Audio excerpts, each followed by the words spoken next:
Beurre FM, midi 13h, l'islam au présent avec Philippe Robichon et Abdelali Mamoun.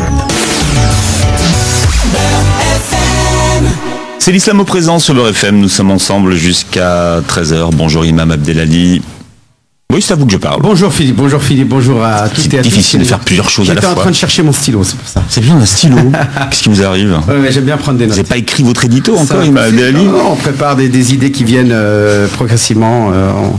On a des infos qui nous arrivent au fur et à mesure par téléphone. Des actes islamophobes qui se multiplient en France et que nous allons essayer de dénoncer ce matin. Et nous parlerons ce matin avec nos invités. Ali Habibi est avec nous. Bonjour Ali. Bonjour Philippe. Partie de la jeune génération des conférenciers, thérapeutes du couple. Et notre invité ce matin, c'est Tariq Ramadan. Bonjour. Bonjour. Intellectuel, musulman. Vous publiez un nouveau livre, Tariq. Et je rappelle pour ceux qui nous écoutent que vous serez demain avec Edoui Plenel en conférence et vous parlerez de l'éducation et de l'insertion des jeunes. Oui. C'est ça, à partir de 16h. Plus d'informations pour ceux qui nous écoutent sur le site de l'apmsf.org pour s'inscrire à cette conférence. Tu peux répéter là, parce que les lettres comme ça, ils n'ont pas bien entendu. apmsf.org. C'est Action pour un monde sans frontières. Vous avez raison, parce que l'acronyme... Pour un monde sans frontières. Voilà. C'est pour ceux qui veulent s'inscrire à la conférence. C'est à partir de 16h demain.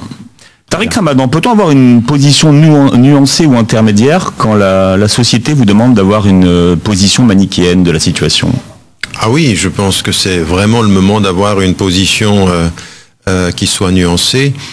Souvent on est assigné à des positions, on doit être on devrait être pour être Charlie et ne pas avoir à dire quoi que ce soit en termes d'explication.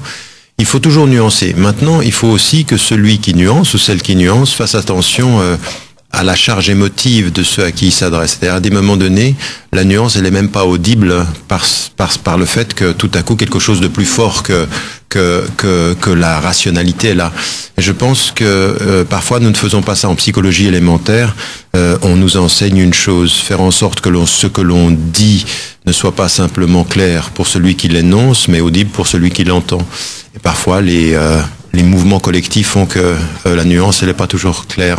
Donc, il faut être nuancé, très, très, très pointu et précis dans ce qu'on essaye de dire. Mmh. Moi, je voudrais dire... Alors, vous êtes moins nuancé, vous, Imam Abdelali? Si, moi, je suis très nuancé. Je distingue quand je dis je suis Charlie, c'est-à-dire je suis solidaire avec les victimes de cette barbarie. Mais bien sûr, je ne soutiens pas les caricatures qui offensent mon prophète. Voilà, il faut bien faire la nuance entre les deux. Il y a des gens qui ont été tués injustement, qui l'ont fait, qui ont été tués au nom de mon prophète. Ça, je le dénonce et je considère qu'ils ont même insulté plus le prophète que le fait Charlie Hebdo, en plus salissant l'image de notre religion, en montrant une image biaisée de ce que c'est que l'islam en vrai, le vrai islam. Et d'un autre côté, bien sûr, je condamne Charlie Hebdo qui montre parfois certaines caricatures qui sont particulièrement d'une vulgarité, d'une obscénité parfois, qui est dégradante. Et voilà, c'est immoral, mais malheureusement, c'est légal. Mmh. Voilà. Ali ? Que dire de plus? Non, sous la nuance, parce que c'est vrai que finalement, vous savez qu'on soupçonne de beaucoup les musulmans aujourd'hui dans les médias d'être ambigus, et justement cette nuance est mal comprise par ceux qui l'écoutent. C'est-à-dire que ce qui est demandé, c'est déjà d'être clair avec soi. C'est-à-dire le problème qu'on peut avoir aujourd'hui, c'est que vous avez certaines personnes qui ne sont pas claires, elles ne savent pas qui elles sont. C'est-à-dire qu'on a une vraie schizophrénie parfois chez certaines personnes. Mais de l'autre côté, il y a aussi une malhonnêteté. Quand vous voyez ce qui se passe et les événements qui se sont produits, comme disait Monsieur Ramadan, il y a une charge émotive qui est quand même assez impressionnante et qui ne permet pas de rationaliser. Ce qui fait que même si vous êtes clair, même si vous êtes cohérent, si vous n'allez pas dans un sens, vous n'êtes pas accepté. Donc le message que vous allez transmettre ne peut pas être écouté. Donc d'où le fait de laisser passer parfois l'émotion pour pouvoir parler par la suite.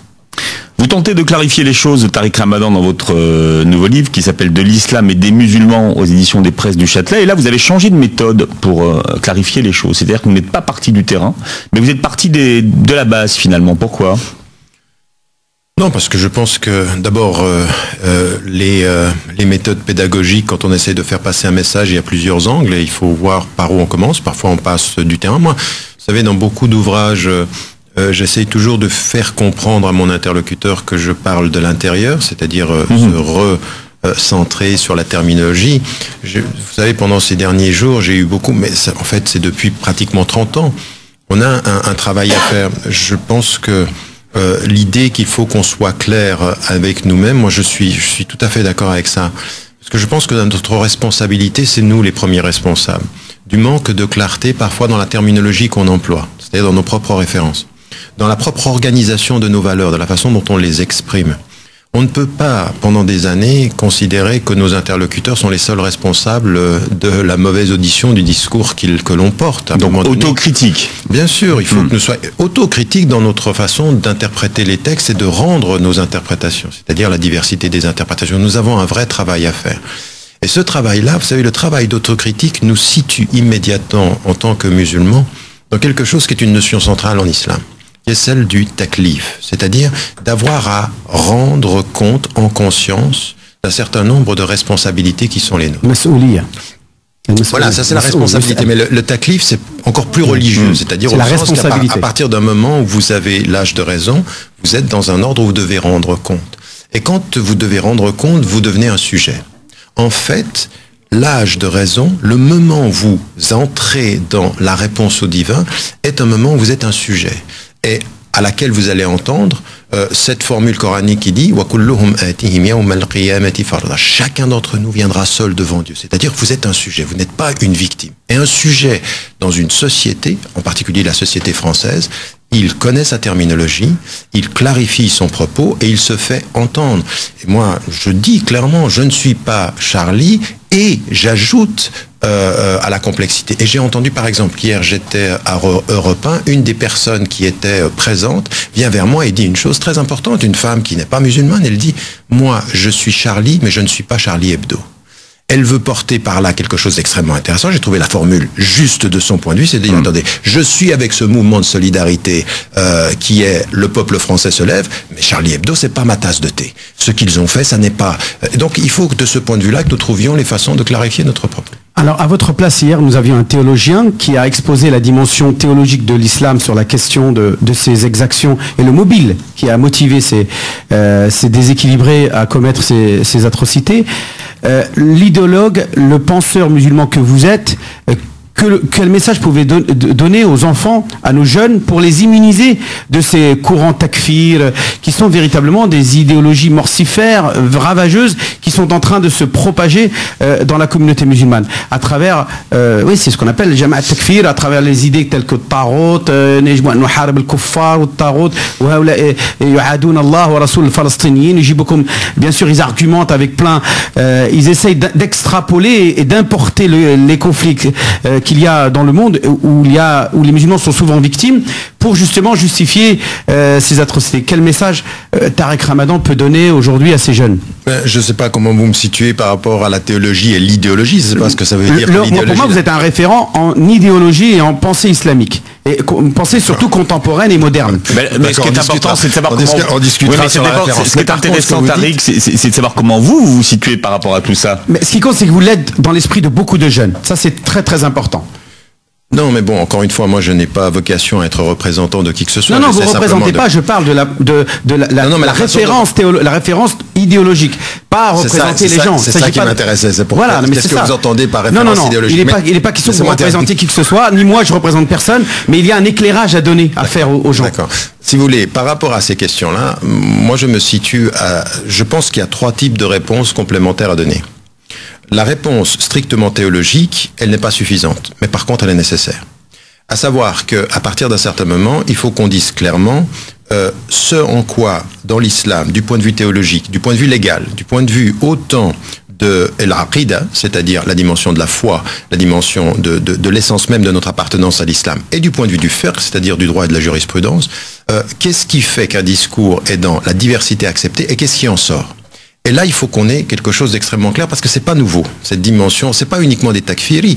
Il y a dans la posture de certaines personnes en Syrie et en Irak aujourd'hui des gens qui sont extrêmement proches des mouvements khawarij. Oui, c'est ça. Ce que j'appelle takfir, c'est le khawarij. Ça se ressent beaucoup dans l'histoire. Alors attendez, le takfirisme contemporain, c'est un peu le khawarij ancien. Du point de vue théologique, c'est un tout petit peu plus fin que ça. Oui. C'est-à-dire que ce sont des gens qui vont juger islamiquement ou de la nature islamique de votre personne sur un certain nombre de choix politiques. C'est-à-dire, ça n'est pas dans le fait de prier ou pas prier, dans le fait de votre aqidah, c'est si vous n'êtes pas en accord avec eux sur un choix politique, ils placent le choix politique dans la dimension de la aqidah et dans la dimension du fiqh et ils vous sortent. Et donc, en l'occurrence, donc on vient dans le takfir. Non, le takfir, c'est une seconde étape d'une dimension idéologique, d'une dimension religieuse première qui est beaucoup plus fine que ça et sur laquelle il faut que nous prenions une position en disant attention, là nous sommes dans quelque chose d'extrêmement dangereux. Donc c'est que le takfir est plus grave que les khawarij, c'est ça que vous voulez dire? Non, le khawarij est plus grave idéologiquement. D'accord. Et religieusement que le takfir. Le takfir est une conséquence d'une conception de l'islam fondamentalement biaisée. Qui dit quoi? Qui dit que le choix de l'ijtihad politique devient un élément de la aqidah religieuse. Alors là, nous sommes véritablement dans quelque chose de très grave. Et donc, il faut qu'on soit dans une position religieuse extrêmement claire. Mais deuxième élément qui manque, si nous n'en restons là, si nous n'en faisons qu'une question religieuse, c'est une question politique. C'est-à-dire à partir d'un certain moment, on s'est trompé du point de vue religieux. Si on pense que l'ijtihad, il ne se fait que sur les textes. L'ijtihad, il se fait sur le contexte. Il se fait sur le contexte. Quand le prophète, il envoie Muaz ibn Jabal et qui lui dit, quand tu seras au Yémen, sur quoi tu vas te baser? Il va dire il va dire sur le livre, puis ensuite sur ta sunna, et ensuite, je vais utiliser ma raison. Mais qu'est-ce qu'il entend? Je vais utiliser la raison. Il entend par ceci, tu vas trouver dans le contexte yéménite des situations sociales et politiques dont tu ne trouveras pas la réponse dans le texte. Donc ça veut dire que tu as un double ijtihad, comprendre le contexte yéménite, recomprendre le texte dans son silence et dans sa complexité, et tu dois faire le lien. Prolonger l'esprit de la révélation. Prolonger plus que l'esprit, c'est-à-dire les règles, les applications, parce que quand il lui dit ceci, il lui dit l'ijtihad sur la règle, c'est-à-dire ce qui va ajouter au hukm et le fatwa, c'est-à-dire la vie légale. Deuxième dimension ici, il faut une dimension politique, c'est-à-dire attendez, on va pas se tromper. Qu'est-ce qu'ils font ces gens-là? Ces gens-là qui sont littéralistes dans le texte, ils viennent avec un esprit du blanc et noir. Les gens qui sont formés religieusement et ignorants politiquement sont les personnes les plus instrumentalisées et les plus instrumentalisables. Voilà ce qui est en train de se passer aujourd'hui. Et ces gens ici, qui aujourd'hui a eu aussi besoin de cette dérive radicale, violente et extrémiste? Eh bien, le dictateur Bachar el-Assad, il a joué de ceci, il les a infiltrés et il a créé cette division à l'intérieur pour se redonner une légitimité historique. On est obligé de discuter avec lui pour se sortir de la violence. Donc il faut un discours politique. Et les jeunes, ils ont besoin de ce discours politique, pourquoi? C'est la peste ou le choléra, en gros. C'est en train de dire, regardez, je vous ai créé la peste, donc moi, vous devez m'accepter en tant que choléra. Mais en même temps, essayez de comprendre ce que j'essaye de dire ici, d'encore plus important par rapport à nos jeunes. Si on ne donne qu'une réponse religieuse à nos jeunes, on comprend que c'est une structure légale. Si on leur donne une compréhension politique, ils comprennent de ce point de vue-là autre chose. L'un des problèmes que nous avons sur le plan du terrain, c'est cette réalité chez les jeunes d'une posture victimaire, de dire nous sommes des victimes, il y a une espèce de frustration. Et quand vous êtes frustré, vous avez la même potentialité d'une réponse émotionnelle qui est blanc ou noir. Et ceux des salafis, ce sont des esprits binaires, ce sont des esprits manichéens, c'est le terme que vous avez très justement utilisé. Et donc nous, ce que nous devons faire, c'est les réconcilier avec la complexité politique qui les rend sujets, et non pas avec la binarité manichéenne qui les rend victimes. Ça, c'est une véritable opération d'éducation sur le terrain. Troisième élément qu'il faut ajouter à ça, c'est je ne nierai jamais les frustrations des jeunes en France.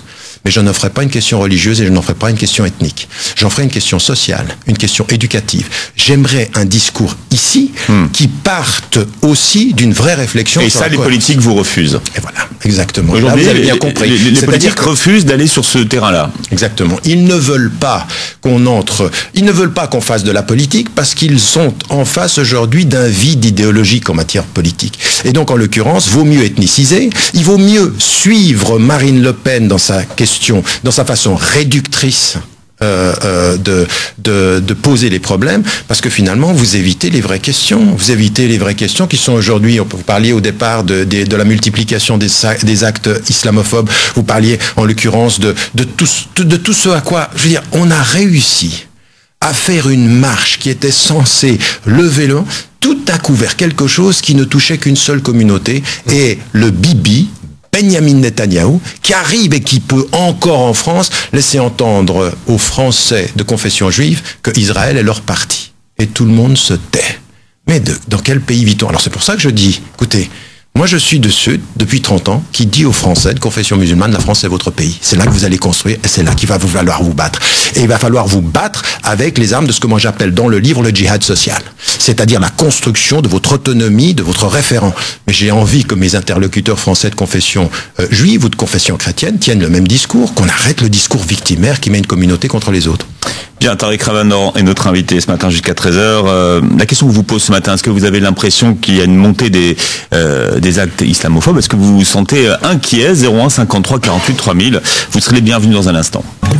Beurre FM, midi 13h, l'islam au présent avec Philippe Robichon et Abdelali Mamoud.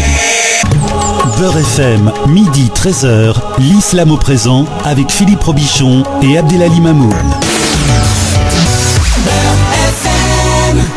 Abdelali Mamoud, nous recevons aujourd'hui Tariq Ramadan, Ali Habibit également sur ce plateau. Je rappelle à ceux qui nous écoutent que Tariq Ramadan, votre nouveau livre vient de sortir, de l'islam et des musulmans aux éditions du Presse du Châtelet. Prêche, c'est pas la même chose, mais c'est vendredi. Vous abordez notamment la notion, existe-t-il une notion islamique de la paix ou de la guerre? C'est un des chapitres que vous consacrez. Mais on va parler de l'islamophobie ce matin. Alain Grèche, que vous connaissez bien, parle de racisme d'État. Vous êtes d'accord avec cette expression? Je pense que c'est une de ces manifestations. Je ne pense pas qu'on puisse dire que ce soit la seule manifestation. Et encore, il faut être nuancé. Il y a un vrai racisme d'État, il y a une vraie institutionnalisation à plusieurs niveaux, c'est-à-dire de la façon dont on traite des appartenances citoyennes. Déjà, il y a une véritable différenciation sur le marché de l'emploi, quand il s'agit également de l'emploi qui est lié au service d'État, c'est-à-dire le service public. On a des vrais problèmes, c'est-à-dire ce qu'on appelle en sociologie le racisme structurel et institutionnel existe. Maintenant, ce n'est pas le seul, ce n'est pas la seule manifestation de l'islamophobie. Il y a bien entendu quelque chose qui est de l'ordre du racisme ordinaire. Il y a autre chose également qui est le racisme ordinaire qui se traduit par le discours politique. Et ce que je dis depuis 15 ans, le danger qui guette l'Europe, ça n'est pas la montée des extrêmes droites, c'est la normalisation de leur rhétorique, que l'on trouve à gauche, que l'on trouve dans la droite traditionnelle, et qui finalement est en train d'ethniciser ou d'islamiser le discours. Mais est-ce qu'on n'est pas en train de faire justement l'amalgame entre les représentants de l'État, qui peut-être désavouent les principes et les valeurs de la République, quand par exemple, on sait que la République c'est liberté et égalité, et que cette expression qui est l'égalité, on entend Valls derrière dire que la communauté juive est à l'avant-garde de la France ou de la République, ça voudrait dire que les autres qui ne sont pas juifs sont à l'arrière-garde, ils sont quoi? Elle est où l'égalité? Non, le président de la République hier a rappelé que les Français d'origine musulmane avaient les mêmes droits et les mêmes devoirs. Philippe, il l'a rappelé. Et quand il dit que la France sans les juifs, la France sans les juifs, ça n'est pas la France. Et pourquoi nous on est quoi? C'est-à-dire que les autres citoyens qui ne sont pas juifs, sans eux, c'est la France. Les milliers de Français qui sont morts à Verdun, c'était quoi ces gens-là? Il n'y a pas un minimum de respect qu'on leur doit. Ils ne seraient pas au moins égaux aux juifs. Moi, je ne demande pas être supérieur à un juif. Je pense que je suis pour le respect des valeurs de la République qui représentent nos institutions. Et je crois qu'il y a une trahison de certains représentants de l'État de ce qu'est vraiment la nation française. Et qui désavoue. Mais c'est pas simplement d'un terme de discours. Là, on pourrait rentrer en matière sur ce que vous êtes en train de mettre en évidence. Je pense que, en l'occurrence, par rapport au discours du Premier ministre ou d'autres acteurs politiques, il y a effectivement un discours qui est lié. Deux points de mesure. Oui, mais bon, ça, on le sait, on le connaît. C'est une chose qui est importante. Il faut distinguer le discours politique dans lequel on va voir plein de contradictions. Et donc dont il faut faire la critique, bien sûr, il faut la faire la critique, à quelque chose d'autre qui est aujourd'hui quelque chose qu'on nous a dit pendant pratiquement un demi-siècle. On nous a dit, vous, les nouveaux citoyens européens, vous êtes en train de venir avec l'idée de changer notre pays. Vous savez, cette notion ce qu'a revisité Zemmour dans son ouvrage sur l'idée du grand remplacement, c'est pas un grand remplacement simplement de la présence, c'est un grand remplacement du changement du cadre légal, du cadre éthique et moral et du cadre culturel. Et ça, c'est très profond. Pourquoi? Parce qu'on nous a dit pendant près de 50 ans, vous allez changer la loi, vous allez changer notre pays, la France ne sera plus la France, et moi je l'ai entendu, la Suisse ne sera pas la Suisse, la Hollande ne sera pas la Hollande. Et en fait, ce qui est en train de se passer, c'est le contraire. C'est que sur 50 ans, la présence musulmane a montré par un travail très important que nous avons fait, que les générations ont fait. D'abord, de mieux comprendre le contexte occidental. Et puis la deuxième chose, c'est de comprendre le cadre légal. Et de dire, mais nous n'avons aucun problème. Nous n'avons aucun problème à être des citoyens. Les premiers savants, quand ils s'exprimaient depuis l'Algérie, ou depuis le Maroc, ou depuis la Tunisie, ou qui venaient ici, qui disent ne prenez pas la nationalité, c'était il y a 30 ans. On a changé tout ceci en disant non, non seulement on l'apprend, mais on va participer, et nous en sommes aujourd'hui les détenteurs. Et donc nous, ce qu'on a fait, c'est revisiter nos sources en disant nous n'avons pas de problème avec la citoyenneté, nous avons développé le FERT qui est lié, moi le livre que j'avais écrit à l'époque au début des années 90, qui était Être un musulman européen, la lecture des sources religieuses à la lumière du contexte européen, définition de l'identité, définition de la citoyenneté, le rapport à l'armée, le rapport aux valeurs, tout ça, on a fait un travail extraordinaire dont les médias ne parlent pas, mais qu'une révolution intellectuelle, c'est ce que j'appelle une révolution par rapport à nos références. Que vous refaites dans votre nouveau livre aussi, d'ailleurs. Exactement, je continue. Maintenant, c'est plus européen, c'est occidental. Mais bon. Oui, non, mais j'avais écrit un autre livre qui s'appelait L'islam d'Occident et l'avenir de l'islam, qui était transversal, c'est-à-dire d'aller prendre toutes les situations jusqu'aux États-Unis, au Canada, en Australie, et aussi de tirer profit de choses que nous n'étudions pas, c'est-à-dire la présence minoritaire en termes religieux de la citoyenneté des musulmans indiens, par exemple, ou africains, qui ont une longue histoire qu'on n'a pas suffisamment étudiée. Mais qu'est-ce qui pose problème alors aujourd'hui? Moi, j'aimerais savoir qu'est-ce qui pose problème. J'aimerais juste dire une chose par rapport à ce point-là. Pourquoi est-ce qu'il a raison sur un point, Alain Grèche, quand il parle de racisme d'État? C'est qu'en fait, nous sommes en train d'assister à une chose extrêmement grave. On nous a dit pendant 50 ans, vous changerez la loi, vous changerez le pays. Et aujourd'hui, ce qu'on est en train de voir, c'est le contraire. C'est qu'il y a un organe d'État qui est en train de changer la Constitution pour stigmatiser une population. C'est-à-dire, la loi sur le foulard de mars 2004, en cœur, c'était 2004, c'est ça? 2004, avril 2004.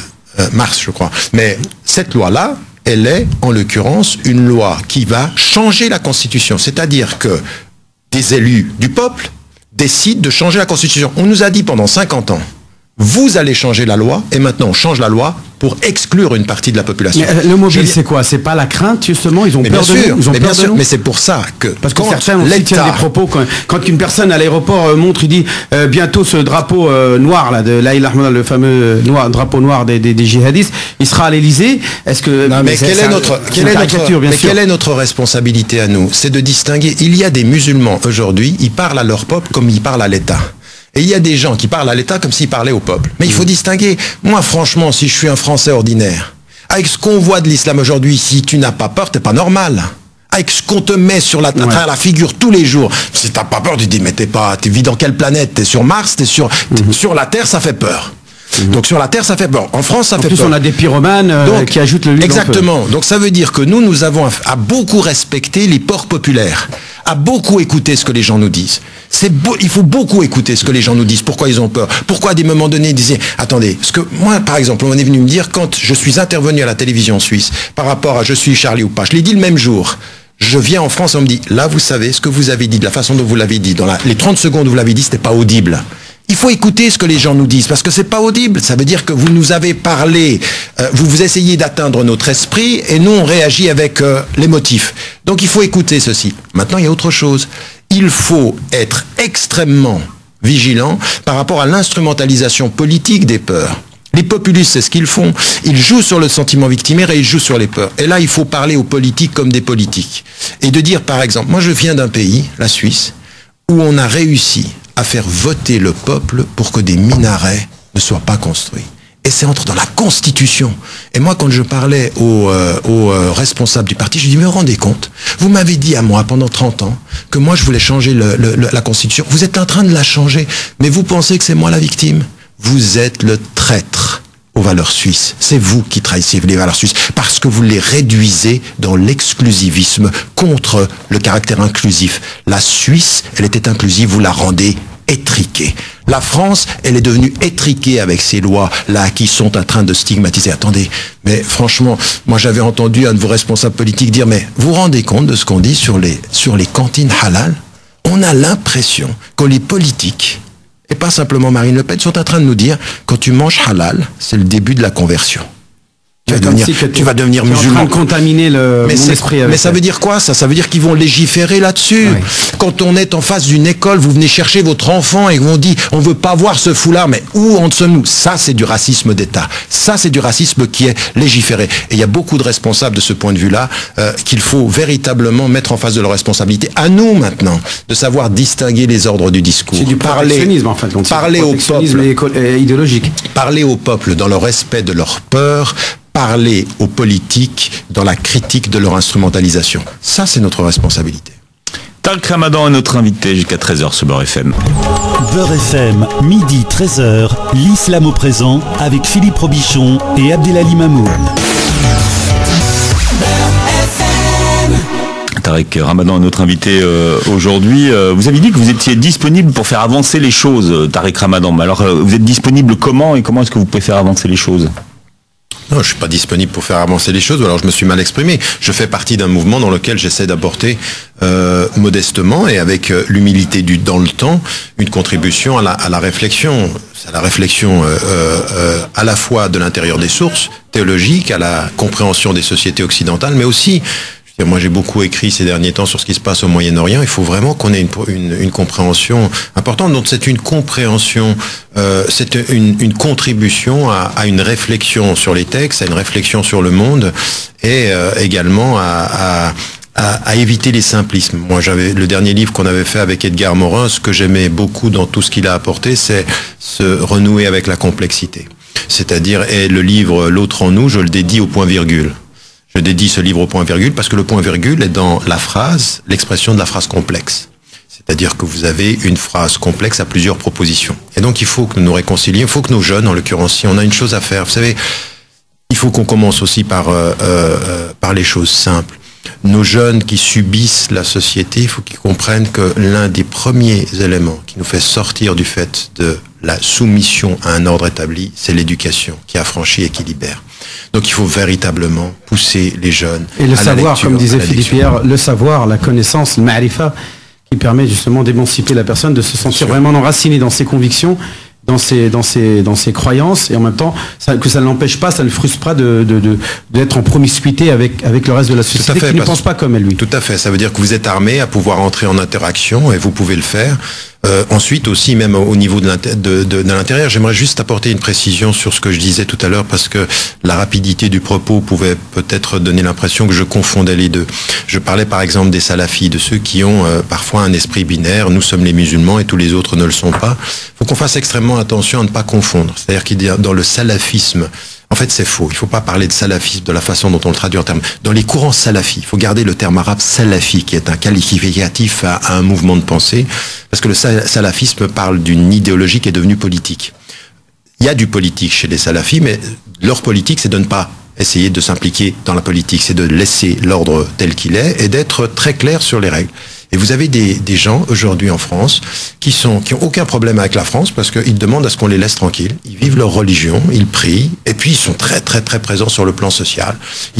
Moi je ne partage pas leur lecture, mais je respecte leur présence et je respecte leur lecture sans la partager. Il faut faire attention à ne pas confondre ceux-là, qui souvent sont soutenus d'ailleurs par des gouvernements étrangers comme l'Arabie Saoudite ou même le Qatar. Et je pense que tout à l'heure vous parliez du Qatar dans les informations. Je pense que ceux qui ont fait ceci à Bastia, je crois, se sont complètement trompés de cible. Non, ils ne financent pas le terrorisme. Ils financent des lectures qui sont très très spécifiques, qui sont des lectures basées sur une fidélité rigoureuse et littérale au texte. Et l'État est d'accord, l'État du Qatar est d'accord avec cette lecture, avec cette action qui est menée par ces... Parce que c'est comme en Arabie Saoudite, c'est-à-dire que vous avez des institutions qui sont extrêmement riches.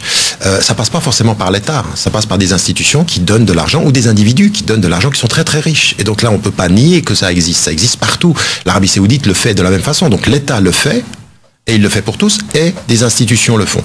Maintenant, ce qu'il faut mettre en évidence, c'est que parfois des jeunes qui sont formés dans ces courants-là, avec cet esprit manichéen, quand ils vont être instrumentalisés par d'autres sur le plan politique, peuvent verser. Mais il ne faut pas tout confondre. Tous les salafis ne deviennent pas des violents. Au contraire, la très grande majorité des salafis ne sont pas du tout violents. Ils sont rigoureux et ils sont stricts dans leur application. Ils sont pacifiques. Puisqu'ils reconnaissent l'État comme seule institution qui doit décider de combattre oui, c'est vrai, ou pas. Et leur présence sociale est très souvent très positive. C'est-à-dire qu'ils sont dans cette démarche de laissez-nous tranquilles, on est dans notre coin, mais ils sont très actifs, par exemple, pour la visite de malades, pour les enterrements, pour le fait de donner à manger ou de nourrir des pauvres dans la rue. Ils sont justement dans cette image de vouloir tellement ressembler au prophète dans le bon sens du terme. Leur lecture peut être discutée, mais dans leur présence sociale, ils sont dans quelque chose qui est positif, et c'est la grande majorité. Ça c'est vrai. Je pense qu'il faut toujours dans l'interprétation vous savez, on a une diversité à l'intérieur de l'islam, et il faut suivre le prophète alayhi salam dans sa façon dont il gérait la diversité. Entre le caractère de Abu Bakr as-Siddiq radiyallahu anhu, ou de Omar ibn al-Khattab radiyallahu anhu, et des autres, il prenait de chacun la qualité qui était une valeur ajoutée au groupe. Et les salafis, pourquoi est-ce qu'ils me sont très très utiles, même si je partage pas leur lecture des textes?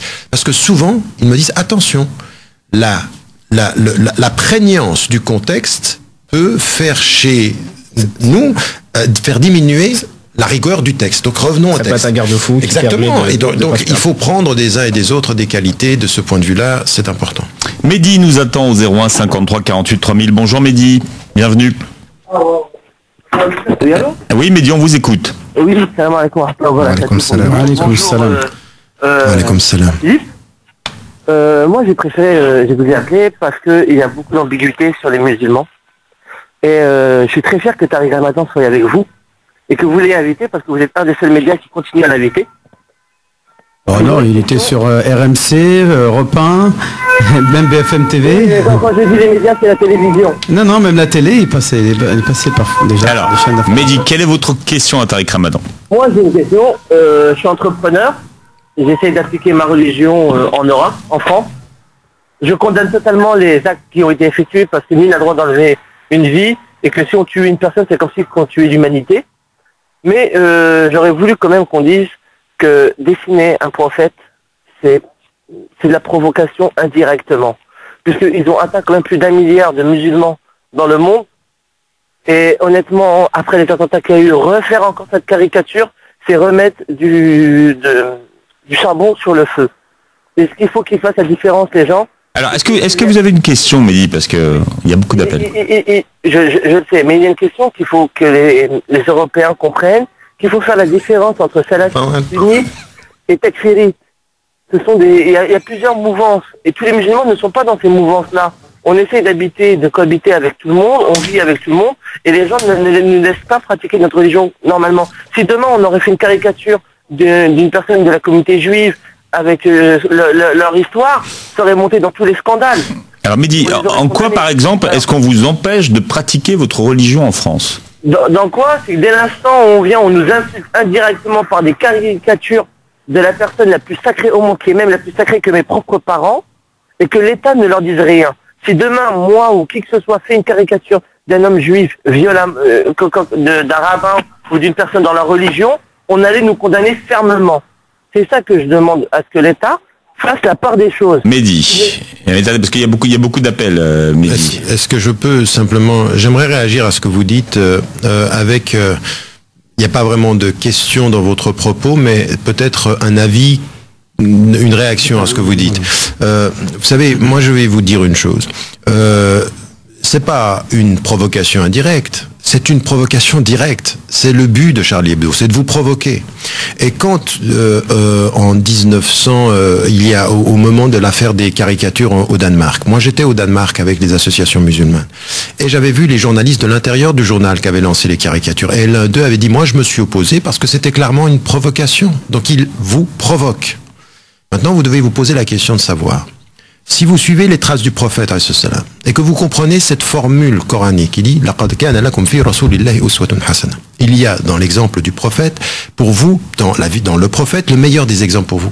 Comment est-ce qu'il était lui avec ceux qui le provoquaient? Comment le Coran lui parle au tout début, sachant qu'il va être rejeté? واصبر على ما يقولون واهجرهم هجرا جميلا.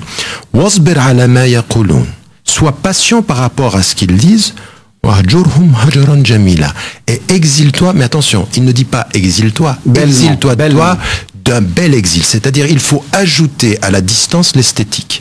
Et qu'est-ce que c'est l'esthétique? L'esthétique, c'est que quand on vous provoque, il faut dépasser le stade de la provocation. C'est ce que vous avez dans un autre verset du Coran.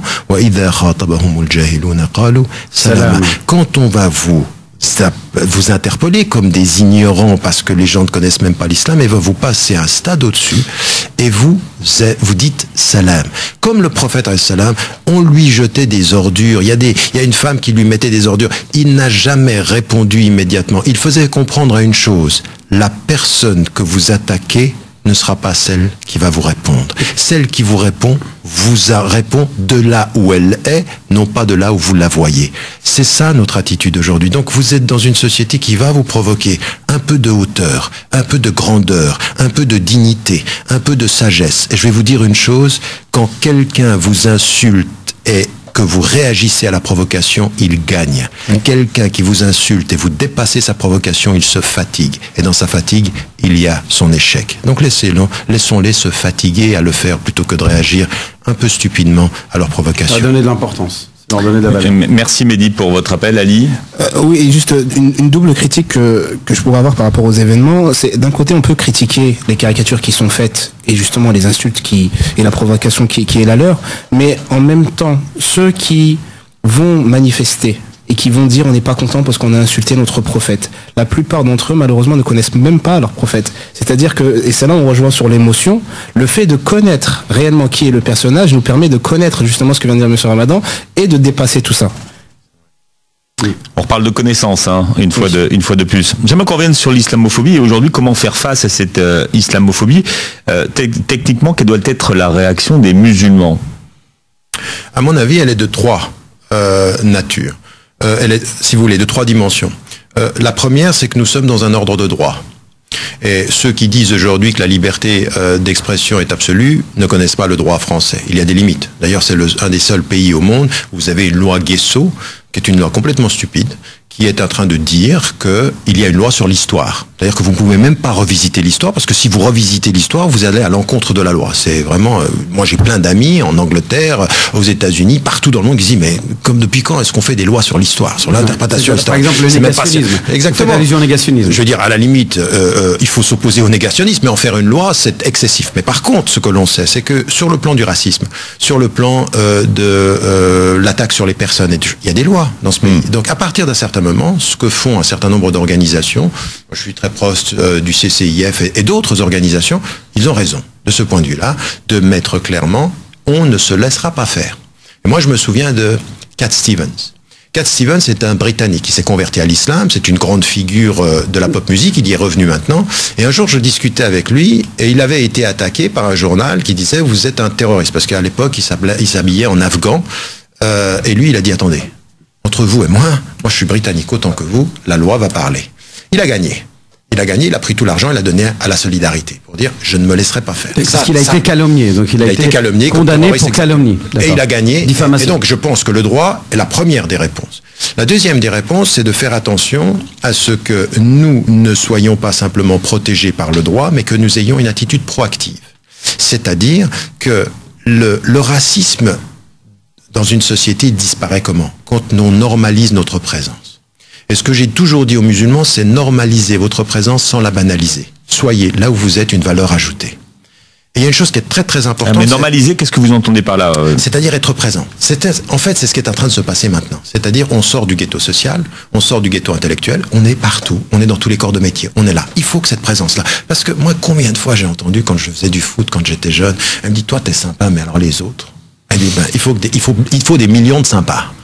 En fait, il faut des millions de sympas. Mais oui, mais c'est pas rien, ça. Le disait le prophète, laqad dayya'ta wasi'an, quand le t'a dit, Allahumma arhamni wa Muhammadan. Voilà, mais c'est veut dire, ce type de rapport est mais c'est déjà le cas, non? Il y a quand même, moi j'en connais plein des sympas.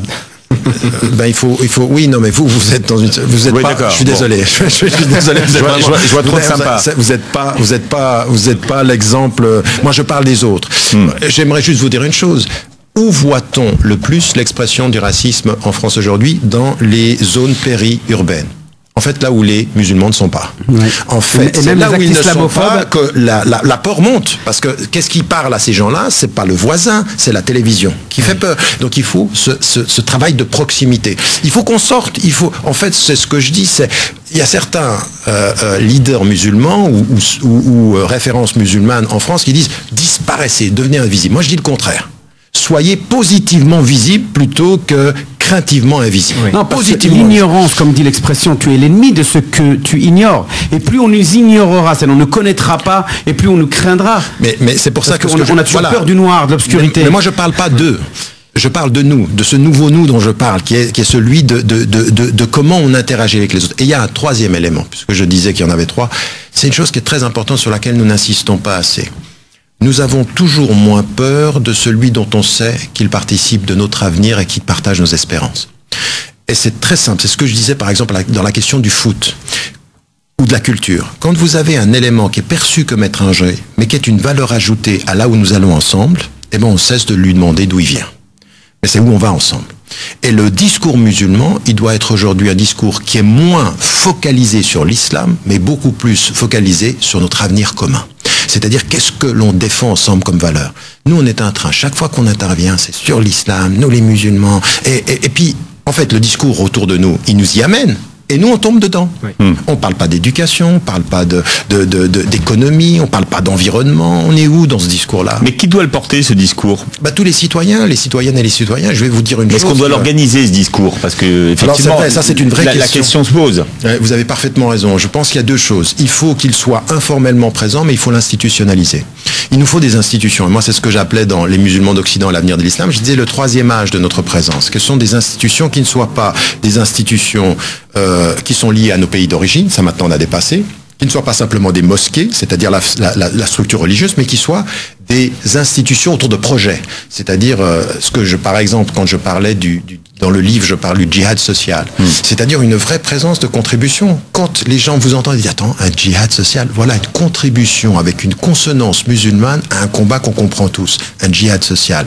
Justice sociale, dignité sociale, la question de... Moi, quand on vient vers moi et qu'on me dit, oui, le foulard des femmes dans les rues, je dis, mais attendez, arrêtez de me tourner la tête avec des choses qui sont des détails. L'autonomie et la libération et la reconnaissance du droit des femmes, elle a deux dimensions. Leur éducation, et les femmes commencent à être de plus en plus éduquées, plus que les hommes musulmans d'une part, mais l'autre chose c'est l'accès à l'emploi et le salaire égalitaire. Ne venez pas donner des leçons au monde quand des femmes aujourd'hui à compétences égales reçoivent 30% du salaire en moins. Donc on a un travail à faire. Pourquoi nous ne sommes pas dans même ce combat-là? Même s'il y a des lois maintenant pour ça. Ils sont moins représentatifs dans les postes clés, les postes politiques, à l'Assemblée nationale par exemple. Mais comment est-ce qu'on organise cette parole alors? Aujourd'hui le CFCM c'est utile ou pas? Attendez, non. Alors, le CF. Je vais poser la question. Est-ce qu'il y a d'abord un CF français, Conseil français? C'est ça la question. Est-ce qu'il y a un CF au sens propre du terme français?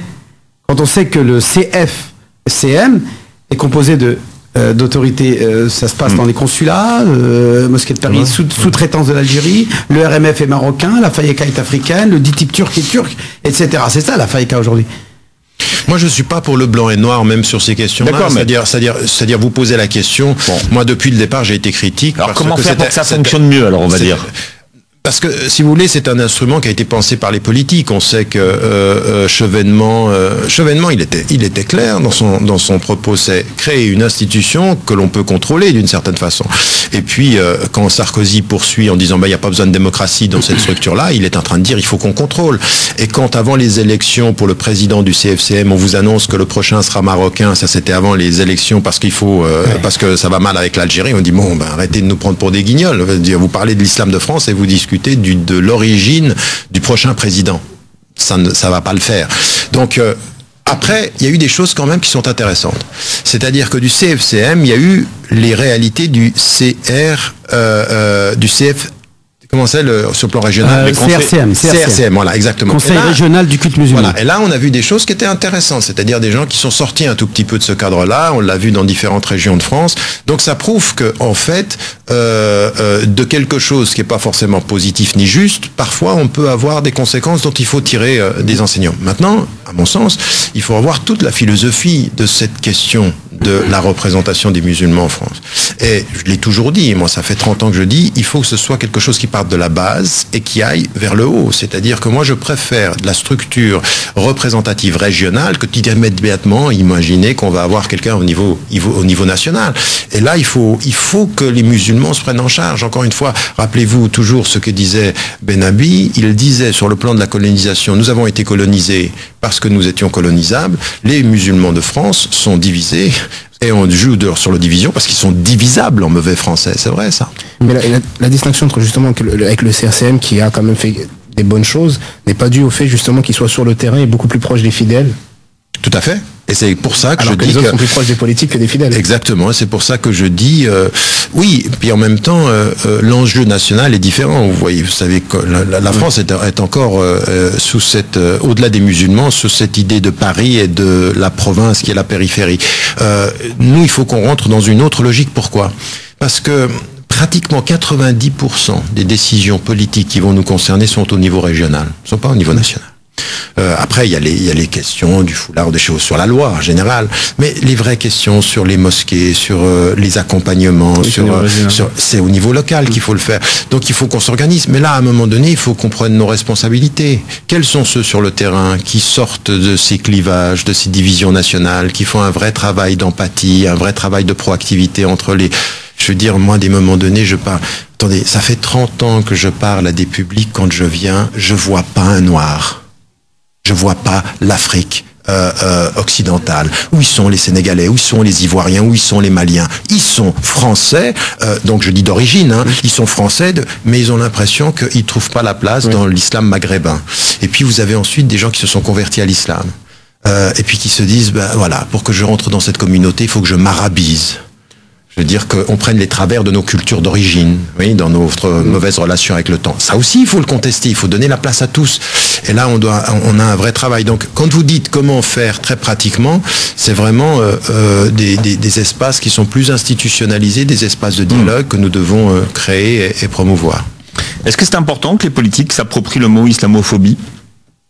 C'est fait maintenant, je pense que il y a simplement non mais ça je pense que c'est une